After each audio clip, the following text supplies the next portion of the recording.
So recently, I made a very negative review on the newly released anime-styled MMO, Tower of Fantasy. And in that review, I basically just wrote the game off as a Chinese version of Genshin Impact. So after reviewing the game, I installed Tower of Fantasy with the plan to play it ironically and just make some more clickbait, low effort hate videos to generate me the $5 needed to buy a Phil's coffee every day. And really, that's all a YouTube paycheck or uploading videos is to me. It's just some money I budget to buying Phil's coffee, and if I wasn't addicted to overpriced coffee, I wouldn't bother uploading videos at all. That aside, what actually ended up happening as I played Tower of Fantasy this week is I just had a whole bunch of fun, and I can't remember the last time I binged a video game so hard and for so many hours. And honestly, at this point, I do now think that I've dropped the ball in a major way on my initial review, so I just had to make this video quickly, retracting and modifying my opinions on Tower of Fantasy.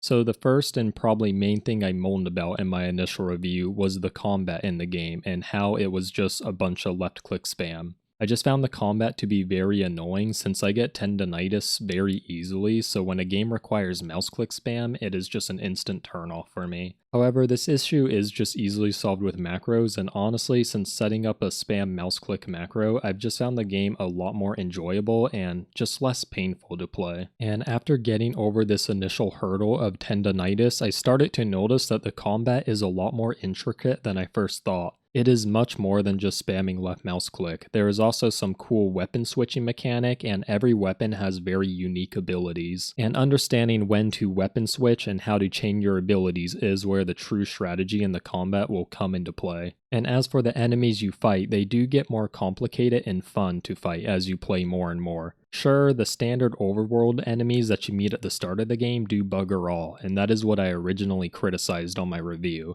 But later in the game, when you run into some harder enemies, or for sure the multiplayer raids, there's just a lot more intricate mechanics that come into play, and you really have to have a proper battle strategy to have success in the game later on. But the thing I've really come to love about the combat in Tower of Fantasy is just how stylish and cool it looks. Once you get past the initial learning curve and you learn how to chain your abilities and weapon discharges in a coherent manner, you really start to look and feel cool. And even just on the game's release, there's a good amount of weapons to tinker around and experiment with, and I think this will just get better and better over time. Alright, so another criticism I originally had about Tower of Fantasy was that its story was boring, and this I still agree with. The story and world setting is just a massive ripoff of the anime Tower of God, but the thing is, there exists a skip button for every dialogue cutscene in the game. So honestly, that critique I made was just silly because I even admit that I'm okay with video games having a bad story, but my issue is just when games force you to watch the story. But Tower of Fantasy doesn't force you to watch anything, you can just skip everything,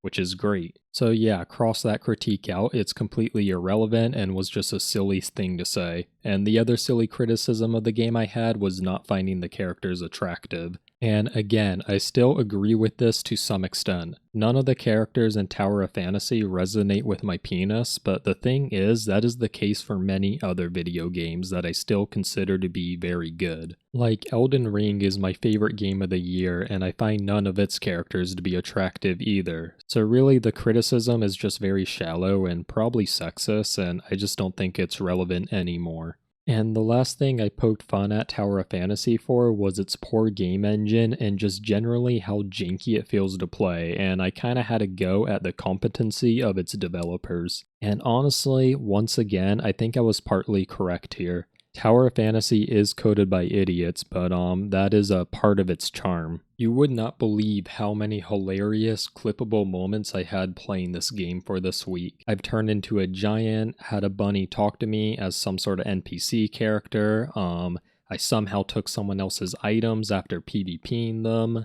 found a way to teleport people in the air and kill them with fall damage, which is pretty funny. And most recently, I had my head completely fall off and I just walked about with no head and everyone was just LOLing at the sight of me. Just all sorts of hilarious things happened that had me in tears this week. It kind of reminds me of games way back like Oblivion or Arma 2 or Skyrim, where the bugs are features, and experiencing these hilarious bugs in Tower of Fantasy was nostalgic in that way. My point is, the game is just fun. Tower of Fantasy is just a fun game, and it doesn't take itself seriously at all in any aspect.